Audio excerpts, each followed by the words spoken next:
morning, everyone. How's everyone doing this morning? Welcome to the third installment of the explanatory series from the Natural Law Institute. This is actually the third and final installment in this series. After we'll be switching to operations and networking and funding. So the next few months are going to be fun for us. Time moves slow for me. Time moves very slow. Most people think that it moves fast, but they're bound to an impression of the future that is incorrect. So they're living somewhere else. I always liked using my entire being. So I'm at home when I'm wrestling, or a dog that wants to bite me is running down the field at 25 miles an hour. Those are the things that I enjoy doing. This world of sitters and talkers has poisoned our ability to be doing things. And that's to me the core of what is lost currently. We've entitled this set of presentations, Doing the Quiet Part Out Loud. I believe too many of us have been hiding. I attempt to play a imitable example for people in my life. I attempt to be principled where I can be. In this system, and with the current arbitrary authority that we have, I've never not been punished for being principled. Not once. This project, the Natural Law Institute, our mission in installing the law is so that principles are rewarded once again, not punished. We can't afford to punish people who pursue excellence. We want to steward people in their ability to pursue excellence for their own people. I preside over what I consider to be the most important educators on the planet. And the competition, as far as I can tell, is not close. The gratitude I have for that position, I can't put in words for you. Right? I've made it my mission to push the Institute's missions forward. I've become a professional antagonist. I'm a financials disrespecter and a credentials hater. I want people to pursue mastery. We live in what many people consider a clown world, right? These people wear costumes, not uniforms. They're actors, not agents. They're credentialists and experts, not masters. Politically, we have devolved into something that our founding fathers warned vehemently against every time they opened their mouths. Both sides of the political aisle now blame the other for being a threat to a democracy we never should have had. We know that people arbitrarily pursuing their preferences lands them in a place of de-evolution, disintegration, and destruction. It's happened all throughout history. It happened before our civilization was put together, and it'll happen again, and it's happening right in front of your eyes. We can't go backwards.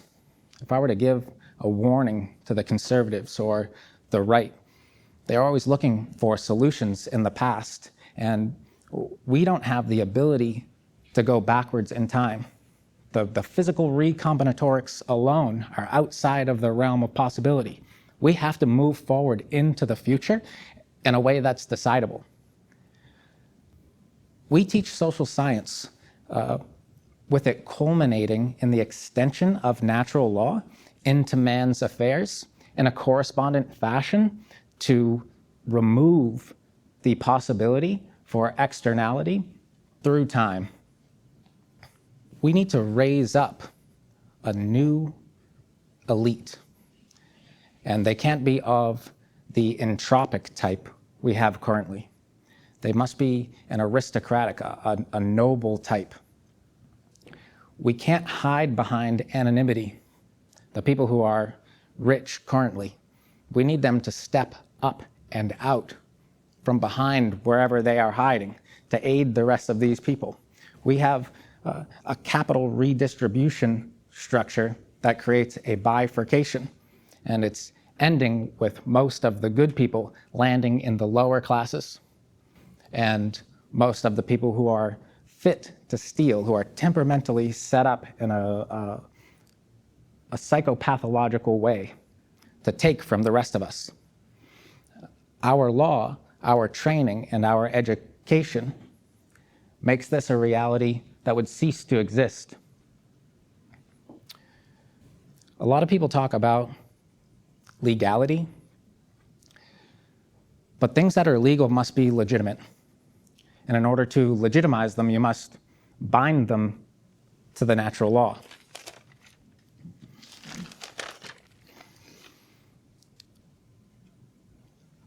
Legitimacy in personal being, moving through the world with your own thoughts and intentions,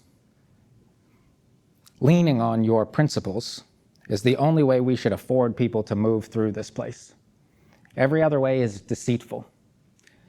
Doing the quiet part out loud means being able to speak your mind where you can't currently.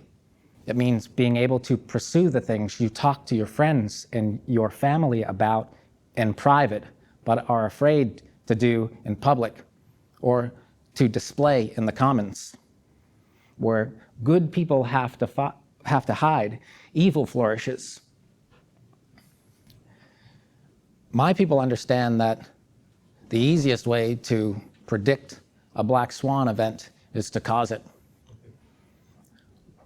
We recruit soldiers for the natural law. This is the sigil of the military of the natural order. Right? It says, "Let 1,000 nations bloom."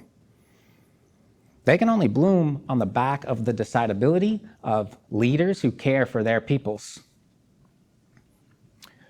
Most people presently can't think with even a bit of nuance, let alone depth, breadth, scale, and scope. You all are the leaders of the future. You all understand something that others don't because you've been following us for quite some time. We train people into a different type of animal. They want to herd all the people here. My people will not be herded.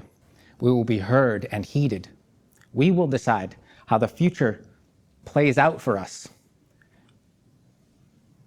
The philosophy that originated in the Americas, there's only one of them.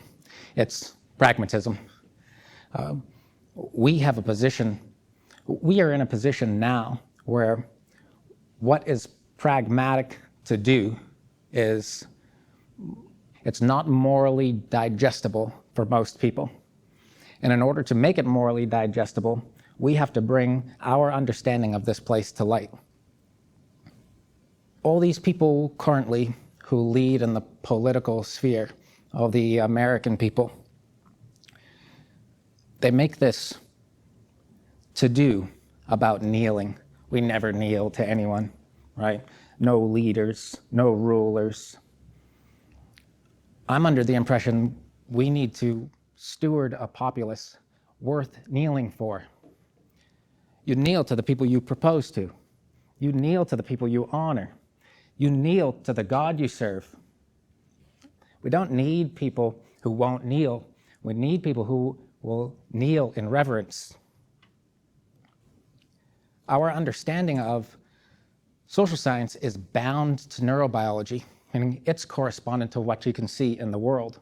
We understand that metaphysics is bounded in your grammars. Your grammars shape your ability to perceive the future. You can't understand metaphysics if you don't understand physics. The emergent understanding for what is beyond something requires the integration of what comes before. We forego that everywhere we operate currently. I wrote a series down. We like to pass cost and blame present-day people, not us particularly. But there's a chain of causality, cause, fault, blame, responsibility, accountability, liability, and warranty. We need to push decidability into the chain of interaction everywhere that everywhere that people act in that chain. If we don't do this, we will suffer the inability to hold to account those who rule over others, arbitrarily and otherwise. Everybody mistakes the law as a tyrannical thing, but the law is the only thing that can set you free. It's limits that afford you to be creative. We don't decide what's true. That's something you discover. We are the measure of all things. We decide what is valuable, and then we choose to pursue it and to pursue excellence. It is in that pursuit of excellence that the truth is revealed, and that truth that is revealed is enough. Thank you.